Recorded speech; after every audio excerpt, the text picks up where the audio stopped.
Biba, Biba, Biba, Biafrica. Il est devant vous. Le numéro 2, jamais égalé. Mavumba System, toujours combattu. Toujours combattu, mais jamais abattu. Le 2, te voilà alors. Parle-nous un peu de ta première canne. Comment est-ce que tu arrives dans ta première canne et tu es titulaire au premier match devant le meilleur 8 d'Afrique, Mbida, Grégoire, Arantes? Je ne sais pas comment je peux l'expliquer. Il n'y a que Dieu qui peut expliquer ça. Je suis en stage, comme tout le monde, on était nombreux et on donne la liste des partants pour la Coupe d'Afrique. Bon, je suis là, Mbou est là, Ndipakeme est là, François est là, mais lui se blesse pendant le stage. On arrive, on se dit que nous sommes, comme on dit chez nous, les Tchoknaga, on va les remplaçants. La veille du match, la séance d'entraînement, on s'échauffe, je suis avec Mbou, il y avait on s'échauffait 2 par ballon, avec Mbou on s'échauffait, les autres chacun avait son coéquipier, on s'échangeait les ballons. Après, Gora commence à distribuer les chasubles. Tu vois, il donne à Kono, il donne à Nkono, il donne à Diasso, Sinkot, il donne à Oudou, il donne à Koundé.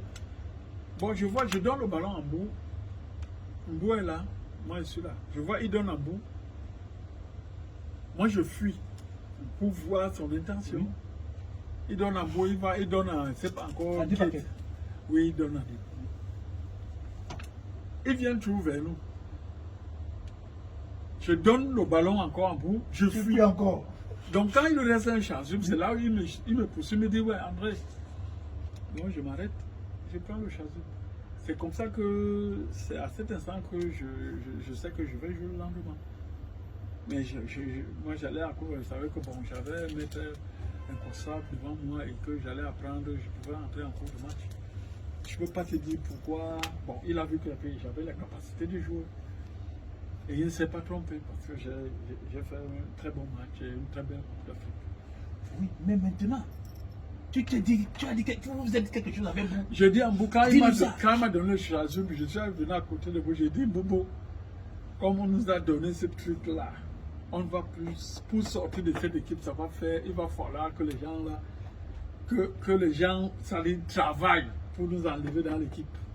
Pour la petite histoire, aux abonnés de la tanière, ils étaient 3 joueurs seulement dans cette canne-là qui ont reçu à être titulaires et qui c'était leur première fois. Il y avait Ndipaken Vitor, il y avait Mbumbu Emile et il y avait André Kanabik. Mais André Kanabik, contre l'Algérie, 1, 2, 3, tu prends les responsabilités, n'est-ce pas? Tu marques 2 golassos historiques et galactiques devant son excellence, le meilleur avant-centre du monde, Roger Mila. Mais comment ça passe dans ta tête? Tu marques dans une première quand tu n'es pas un buteur. Comment tu marques devant Mila? Il ne faut pas oublier que j'étais un ancien avant-centre. Hein. Mais personne n'a marqué 2 buts devant Mila? Oui, bon, ben, je ne savais pas que j'allais marquer 2 buts. Ce sont les occasions qui se sont présentées pour que je les marque les 2 buts. Voilà. Et comment est-ce que tu t'es senti? Premier camp titulaire, ce n'est même pas qu'avant tu jouais. C'est-à-dire que premier camp tu es titulaire devant les monuments comme les Mbida, Arantes. Tu joues avec les abeilles. Ce n'est pas des choses qu'on peut expliquer. Il faut les vivre pour les comprendre. Je ne peux pas te dire des trucs comme ça, c'est pas possible. Tu ne peux pas expliquer ça. C'est encore que moi qui n'étais pas sûr de jouer, et qu'un match aussi décisif que celui-là, je marque 2 buts. C'était exceptionnel. Je ne peux pas décrire ça. Honnêtement, il faut le vivre. Vraiment, il faut le vivre. Ça a été une joie. J'ai crié maman, maman, maman. Oh, maman, quand je courais là-bas, j'ai crié. Parce que oui, moi, je vais te oui, dire maman, maman, maman, maman. oui, maman, maman. D'accord. On va donc maintenant, on arrive à la CAN 88. Tu arrives dans ta première CAN, vous êtes finaliste. Mais en 86, on allait oublier. Toi, André Kanabik, n'est-ce pas? Mbida a raté le penalty. André Kanabik aussi a raté le penalty, n'est-ce pas? Dis-nous un peu, il y a des anecdotes dans ce pénalty-là. Qu'est-ce qui s'est passé? Qui t'a envoyé tirer le pénalty? Tu as pris tes responsabilités, c'est Claude Leroy? Avant d'aller tirer au pénalty, il ne faut pas oublier que la Zambie, quand on bat la Zambie, c'est moi qui donne le coup de tête où le joueur devient. Voilà. Ok. D'accord. Je veux bien que je loupe le pénalty. L'histoire du pénalty, on n'a pas fait les séances de pénalty la veille du match. Donc on aurait su qui va tirer. Je n'ai jamais demandé à Claude Leroy de venir me dire que je tire le pénalty. Il m'a imposé le 4e tir. Non, c'est le 5e. C'était le 6e. Le 6e. Oui, parce que voilà, oui, c'était le 6e. Oui. Et qui tira après moi si j'avais marqué? Il y a d'abord Bida qui a raté. Oui. D'accord, quand Bida a raté, on était on a égalité. Maintenant, moi je viens de tirer le 6e. Oui. J'arrête et je rate. Oui. Je vais te dire que si j'avais marqué le 6e, tu sais qui devait tirer le 7e. Comment on va savoir? C'est pour ça que c'est un bout. C'est un bout. On n'a jamais demandé de tirer. Parce qu'il faut, ces genres de trucs, on les prépare la veille. On n'a pas, le coach n'a pas voulu faire ça. Bon, il est venu, il a choisi. Bon. Oui, mais pour aller tirer le pénalty, avais-tu peur? On est face aux abonnés de la tanière qui vous connaissent très bien. Tu as eu peur? Est-ce que c'est pas parce que tu n'avais pas, mais tu as vu peur? C'était une lourde tâche pour toi. Je te rappelle que ton grand frère Alain Tesavette, il avait dit à la tête. Oui, non, mais le problème c'est que c'est pas bon. Il peut avoir de la peur parce que c'est la première compétition et jouer devant presque 120 000 spectateurs là-bas. Il n'y avait que des militaires, attention. Il n'y a que ça, tout le monde est contre vous. Vous n'avez pas dormi la veille parce qu'ils sont venus faire le boucan à l'hôtel et où ils ont cassé le bus, que ce soit l'aller ou le retour après le match. Donc ce n'est pas évident. Je crois qu'il y avait un stress parce que à l'équipe nationale, c'est moi qui tirais les pénalités et je l'ai marqué. Bon, mais quand il y a un degré de tension, de responsabilité, bon, je n'ai pas pu assumer ça. Et puis, voilà. D'accord, nous arrivons donc à la CAN 1988, où tu es déjà mature. Tu as une Coupe d'Afrique des Nations où tu es arrivé en finale. Et on est champion d'Afrique. On est champion d'Afrique. On a marqué 4 buts. Et on dit ça dans la tanière que impossible n'est pas camerounais. Être champion d'Afrique avec 4 buts. Dites-moi un peu, votre équipe, vous étiez les compagnes. Bon, il faut d'abord savoir qu'on ne joue pas la Coupe d'Afrique à 45 ou 50 aujourd'hui. Mais ça n'a pas... Non, oui. Que même si on joue une seule personne, ce que vous avez démontré, n'est-ce pas, c'est que on a vu une équipe compacte, n'est-ce pas, pour remporter, c'est-à-dire que ça veut dire quoi? Et il ne nous suffit pas de marquer beaucoup de buts. Quand on veut gagner une compétition, on vous a vu vous mettre à fond. Bon, quand tu as une équipe comme ça, c'est que quand tu as une équipe comme ça qui marque 4 buts pour gagner une grande compétition, c'est que la force de l'équipe était basée sur la défense. Et quand tu as un buteur comme Roger Mila, tu dois d'abord assurer ta base. Parce que c'est qu'avec un monsieur comme ça, à n'importe quel moment, ça va rentrer. Et c'est ce qu'il nous disait. Il nous disait, bon, les gars, fermez derrière, donnez-moi le ballon. Donc, quand on ne savait plus quoi faire, on lui donne le but. Ça veut donc dire que ça confirme que impossible n'est pas camerounais. C'est pas... Oui, je confirme ce que tu dis. Et maintenant, avec cette équipe compacte, parce que nous, on vous voit jouer. On sait quand c'est bien soudé, quand vous êtes là. Cette même équipe, c'est la majorité des joueurs qui sont partis écrire l'histoire en Coupe du Monde 1982 ans après. Même, non, mais c'est même depuis 80. Non, écoute, il faut partir de 84 jusqu'à 90. Oui. C'est les joueurs là. Oui. Mais je donne ce moteur-là parce que là, après 88, quand on a marqué 4 buts, on a gagné la CAN, on voyait, nous les supporters, on sait voir quand on est soudés. Et c'est cette équipe-là, n'est-ce pas, toutes ces générations-là, elle nous a accompagnés en 90 où on a écrit l'histoire. Y a-t-il eu un changement? Il n'y a pas eu de changement. Et c'est pour ça que je crois que même le football, quand tu me demandais, que le football, ou bien les auditeurs de la télé nous demandaient pour le foot. Parce que quand tu vois les cadets, tu montes chez les juniors, ce ne sont plus les mêmes. On change carrément l'équipe. Bon, maintenant, chez les juniors, espoir, ce ne sont plus les mêmes, on change. Espoir, bon, maintenant, chez la grande équipe, tu trouves qu'il n'y a même personne. Donc toute la génération est perdue. Alors que nous, on a fait les juniors, il y a Kanga, Oumam, et Hambourg et Antibes. Peut-être il y a d'autres qui n'ont pas eu notre parcours dans la grande équipe. Donc on part de 84. Oui, 84 on nous appelle. Mais les grandes compétitions partent de 86. Tu vas toujours trouver qu'il y a les anciens de 80, il y a Koudé, il y a Oudou, il y a Sinkot, il y a Abega, Ambida et consorts. Après maintenant 86, ça commence à sauter un peu pour que les autres rentrent. Tu vois?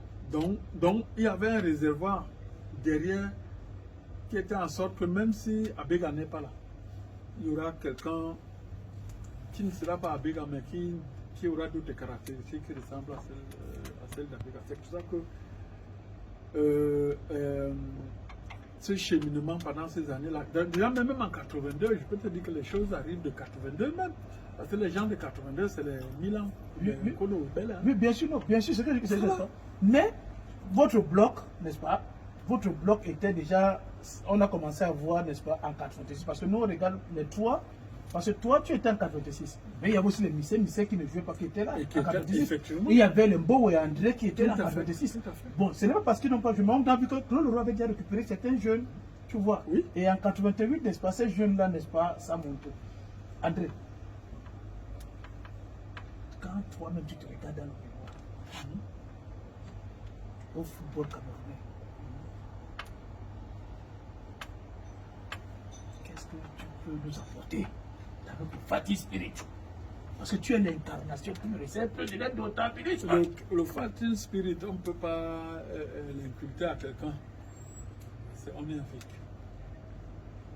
On est avec, on peut être courageux, mais le fighting spirit, comme les sons comme ça, que j'étais, c'est pas des trucs que quelqu'un m'a transmis. Je suis né avec.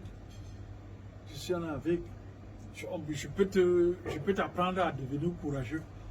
Mais avoir dépasser la limite du courage pour, avoir le fighting spirit, c'est pas quelque chose qu'on enseigne à quelqu'un. On peut donner quelques astuces d'être un bon bandit quand tu es sur le terrain. Bon, là maintenant, tu peux même plus être un bon bandit parce que comme il y a les caméras partout, tu ne peux pas, en marchant, faire semblant que tu regardes là-bas, tu piétines les intérêts de quelqu'un, on va dire que non, tu as piétiné. Même si tu ne regardais pas, tu as piétiné. Donc, voilà un exemple. André, donne-nous l'anecdote. Quand le Cameroun, quand il fallait gagner, Mbou et toi, vous avez vos petits secrets là. Qu'est-ce que tu lui disais? Bombo, dis-nous ça ici là. Je te disais non. Et je n'avais pas besoin de dire quelque chose à Bobo pour qu'on aille au mastic. Bombo, c'est Mbumbu Emile. Son jumeau au milieu de terrain. Voilà, donc on n'avait pas à se parler pour aller au mastic. Bon, lui, c'est vrai qu'il n'avait pas un temperament comme ça, mais il avait quand même certaines sales habitudes qu'il mettait à son cerveau. Il y a les photos, hein? Il y a les photos qui se voient vos manières. Voilà, pour emmerder les Aziz Boudeba. Donc moi, bon, quand son excellence me donnait les consignes. Roger Mila, c'est quand Mila m'appelle André, oui. Quand il m'appelle André, je dis oui, grand. Il me dit par exemple, il me fait un geste comme ça. Je dis bon, ok. C'est fait, grand frère. Oui. Non, je veux monter en charge. Je veux monter sur la personne donc on m'a donné la responsabilité de traiter. Parce que Mila, on les frappait les pieds là-bas. Maintenant, il fallait que les André aussi. Quand Mila fait comme ça, les signes là, voilà. Donc c'est les méthodes, n'est-ce pas, qu'on a dans l'équipe nationale. Ah, oui. Et il y a aussi parfois, n'est-ce pas, Mbida te dit, bon, le voilà. Abega. Il est devant moi, il est là-bas. Au lieu d'aller barrer, il me dit, Anya, allez, mais au lieu qu'il monte la barrer au gars, il dit, Anya, il va le prendre là-bas. Ouais, André, on est donc champion d'Afrique, n'est-ce pas? On arrive au mondial 1990 en Italie. Vos aînés, les Thomas Kono et Roger Mila, ils ont été invincibles au mondial 82. On n'est pas parti au mondial 86. Hein? On arrive au mondial 90 en Italie. Le crapaud là, on bat l'Argentine de Diego Armando Maradona. la Roumanie se présente, on le met 2 buts à 1 contre la Russie. Le match contre la Russie, on nous voit 4 buts à 0. Qu'est-ce qui s'est passé? C'est que nous étions... On vous a donné l'argent? Non, nous étions débranchés. On savait qu'on était qualifiés. On était débranchés. Le jour du match, tout le monde était au marché. Ça dit nous sommes seulement allés jouer parce qu'il fallait qu'on joue. Mais si on pouvait nous laisser nous reposer, on aurait dit bon, qui gagne même 20-0, mais on était déjà qualifiés. C'est pour ça, c'est la légèreté, c'est tout. On n'a pas pris le match au sérieux. D'accord, André Kanabé, comment est-ce que vous préparez le match contre la Colombie?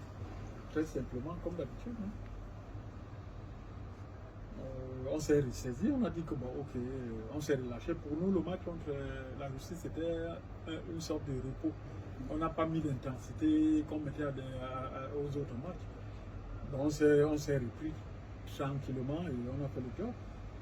On gagne dans la Colombie par 2 doublés de son excellence Albert Roger Moumila, le meilleur avant tout le monde. Arrive alors alias Moussungedi. Alias Kadhafi.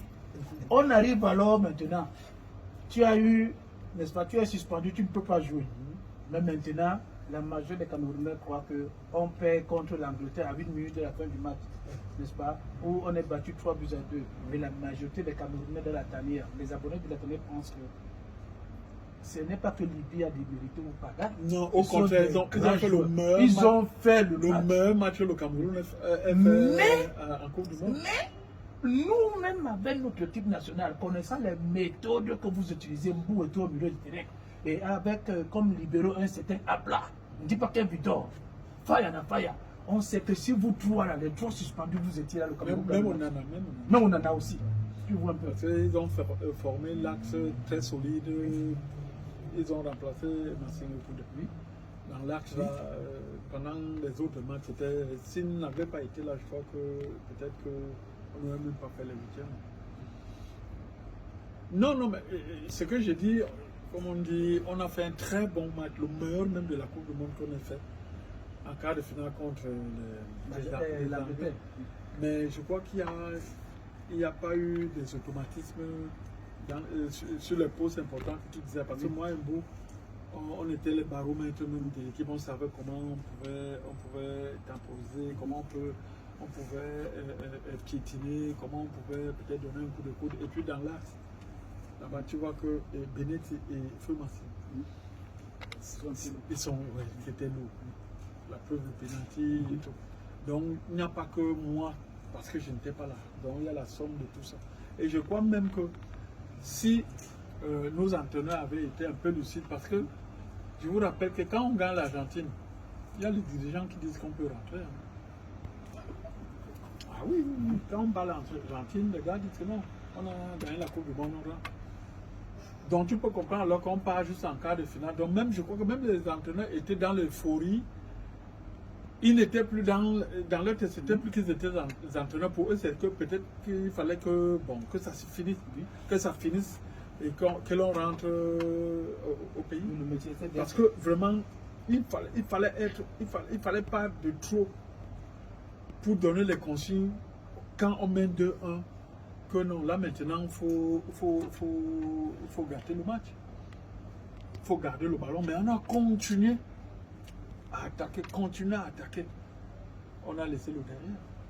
Quand tu étais, durant ce match, tu étais dans les gradins, tu étais dans le match, bon, quand tu voyais ton petit frère, n'est-ce pas? Oui.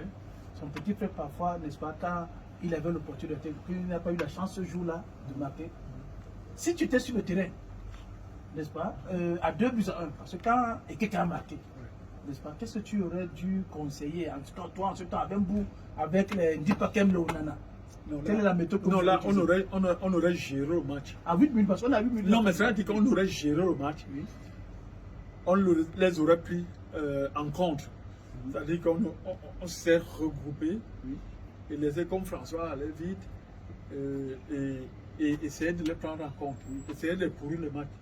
Comme on savait que, bon, ok, tu fais la faute à 50, 60 mètres là-bas, tu fais la faute. Quand tu sais que, bon, ok, le ballon vient là, il y a le feu dans la maison, tu apportes le lance-flamme pour le lance-incendie pour éteindre le feu. Donc tu mets le ballon plus loin là-bas, ça vient. Donc on aurait dû pourrir le match comme ça. Parce que comme tu dis à 8 minutes, on est en demi-finale. On est en demi-finale. Les entraîneurs n'ont pas. Ils ont été tellement emportés par l'euphorie. J'ai dit en 8 minutes, nous on attaquait encore. Tu te rends compte? On les mène. Hein? 2 buts à 1, on attaque. 2 buts à 1. On attaque à moins 8 minutes. Non, ça ne peut pas se passer. Tu comprends alors pourquoi les abonnés de la tanière, les Camerounais, connaissent ça? Parce que tu vois l'équipe nationale, n'est-ce pas? Nous, on suit l'équipe, on connaît qui est qui. Et on sait qu'il y a des gens qui avaient. Il y a certains joueurs qu'avant, quand on les voyait, on savait que tu vois un peu. Donc, André Canabillé, n'est-ce pas? Merci beaucoup. Mais je vais te dire, par exemple, quand on te dit Thomas Ankon, il aime le polémique. Quand on te dit Thomas Ankon, ça te dit quoi? Non, c'est l'excellence. On te dit Joe, ben je sais pas toi. Comment je peux, je sais pas l'adjectif que je peux employer pour Jojo, c'est pas où la joie de jouer, c'est-à-dire que je peux dire l'avantage. Nyangavol, Dodo. C'est dans les buts, ça dit que lui, il faut qu'il fasse les trucs pour le genre, ça dit que ça soit exceptionnel. Il ne va pas faire les trucs simples, non, il complique ses arrêts. Si on te dit, le sabre a une bonne, un Sanga, Jacques, Célestin. Il est un gars très courageux. Parce qu'avoir deux monuments devant lui comme ça, il fait la carrière qu'il a faite. Je dis chapeau. Si on te dit, Topoto Jean-Pierre. C'est un grand frère, je n'ai pas vu jouer, je n'ai pas beaucoup vu jouer. Donc j'ai seulement entendu le nom. Et quand j'entends le nom, les gens qui ont joué dans les grandes équipes comme Oris à l'époque, on s'habille du respect vraiment. Si on te dit le premier capitaine du premier trophée continental, le Dobro, avec un pilote. Dobro. Vraiment, je dis, c'est une chance d'avoir côtoyé les gens comme ça. Ce n'était pas un homme simple, il n'était pas ouvert comme les Arantes comme ça. C'est quelqu'un, quand tu le voyais, tu étais obligé d'avoir du respect. C'est-à-dire, vous n'avez pas besoin d'ouvrir la bouche. Rien que sa présence te mettait au garde-à-vous. Hein. Donc vraiment, pour moi, ça va. Je ne regrette pas d'avoir côtoyé ces gens. Si on te dit Kala, un Congo, un Raymond. Kala en Congo? Oui, Raymond. Oh, ça m'aurait fait plaisir d'apprendre le métier, mais je crois que il s'est bien débrouillé. Si on te dit Samuel est officiel, l'a envoyé de Dieu. Samuel, c'est quelqu'un que j'aurais aimé être à son service en tant que joueur. Parce que lui-même l'a dit que ça lui aurait fait plaisir s'il avait de jouer avec nous. Donc être au service d'une personne comme lui, moi ça m'aurait pas gêné du tout de sortir la boue partout pour lui donner le bon ballon et lui apporter tout ce dont il avait besoin pour bien évoluer à son poste. Si on te dit le meilleur stoppeur d'Afrique, Aoudou Dantale Ibrahim. Ouais, je peux dire c'est un professeur parce que c'est des gens qui m'ont appris aussi le métier quand je suis arrivé. Donc j'en ai pris chez des gens comme ça parce qu'il m'est arrivé de jouer. Parce que je les ai vus jouer, je les ai entendus parler et il m'est arrivé de jouer à leur poste où ils excellaient. Et je crois que je m'en suis sorti avec beaucoup de sagesse et d'intelligence. Si on te dit le meilleur avant-centre du monde, celui-là même qui n'a jamais raté le but, quand il a été dans les SMS5, c'est pénalty au bout de son excellence, Roger Moumira. Moutsungari. Bon. Merci pour tout, grand frère. Vraiment, merci pour tout. Parce que quand j'arrive à l'équipe nationale, comme tu disais en 88, en 86, en 86, la première Coupe d'Afrique, quand on est à la causerie d'avant-match, dans les vestiaires, où l'entraîneur parle et après Roger prend la parole. Mais le monsieur, il ose me dire que moi, quand qui arrive à l'équipe nationale, que personne, à part au Cameroun, n'a entendu parler à l'extérieur. Il dit que non, comme on parle des Marocains là, et tout, c'est comme ça qu'on parle de Carabi, les bouts aussi là-bas au Maroc. J'ai trouvé que le monsieur c'est marabout. Et ça m'a donné le courage énorme. Ça dit que tu ne peux pas comprendre, ça dit qu'il faut une parole seulement pour te mettre en confiance. Est-ce que tu peux entendre ça? Tu n'as jamais fait aucune compétition, mais il te dit que non. Tu dois aller jouer, il te dit que non. Au Maroc, on parlait de toi. Comme on parle à Zibouba, les crimes là-bas au Cameroun. Comment tu peux expliquer ça? Donc, quelqu'un te met là, tu te dis comme ah, d'accord. Mais non, mais là, nous sommes à gars. Oui, non, mais tu. Donc, quand il te fait. Quand il te dit que non, hein, ben, tu dis que non. Chef, le travail est fait. Et tu dois le faire pour qu'il voie que c'est bien fait. On va déjà vers la fin. Si on te dit l'homme qui a marqué le but, qui a donné le plus de jours au peuple camerounais, il s'appelle François Obame Biyik. Il détient le record mondial de saut à hauteur. Même Cristiano Ronaldo ne l'atteint pas. Ton petit frère. Oui. On me dit quoi? Les gens te disent, mais parle un peu de lui. Mais comme tu as parlé de ça, pourquoi tu ne veux pas parler de lui? Non, je vais dire que bravo moi-même. Bravo moi-même. Le petit a très bien appris. Les sauts à hauteur, les détentes. Parle-nous un peu de ça. Parle-nous un peu de ça. Dis-nous quelque chose de ça. Oh, Black Joe. Petit.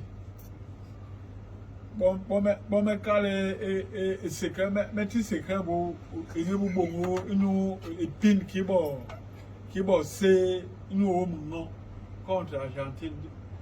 Il va où aller, mais ma salle bol, le sonore. Mais ma salle bol, le sonore. Balle me pambe qui me paye. Bon, lui qui va vivre, John Wuha. Donc, le sonore est ramassé petit. Dit, ouais, il a eu maintenant, mais il Maintenant, on termine avec le fire de fire. Autorité. Guy Paquin Victor. Celui qui a dit à Maradona, you are professional, me an amateur. I'm going to break your leg. Guy Paquin Victor. Non, ben, j'avais dit ça à Ziboula, là aussi en 86. Oui, à la canne. Oui, à la canne. Il dit quoi, joue doucement. J'ai dit que. Il me dit, ah, joue doucement. Il dit que arrête tes conneries. En français? Oui, non, en arabe, je parle arabe. Non, je dis qu'il me dit, joue toi. Je dis que si tu t'amuses, je vais casser ta jambe. Il dit quoi? Je dis, je casse. Il casse ta jambe. Il n'est plus jamais venu. Donc, en blanc, dit, je ne suis pas content de toi.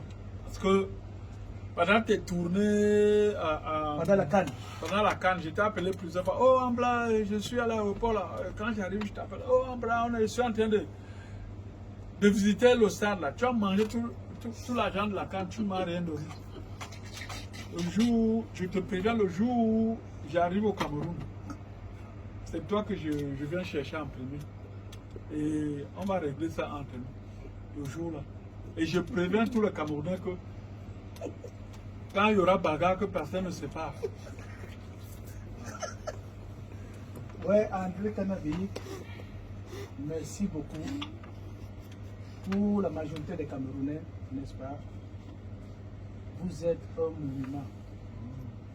Je vous remercie énormément. Je ne sais pas si la secrétaire a un dernier mot. Alors moi, si j'ai un mot, il est surtout pour dire merci à la tanière. La tanière, c'est tous ces anciens lions-là.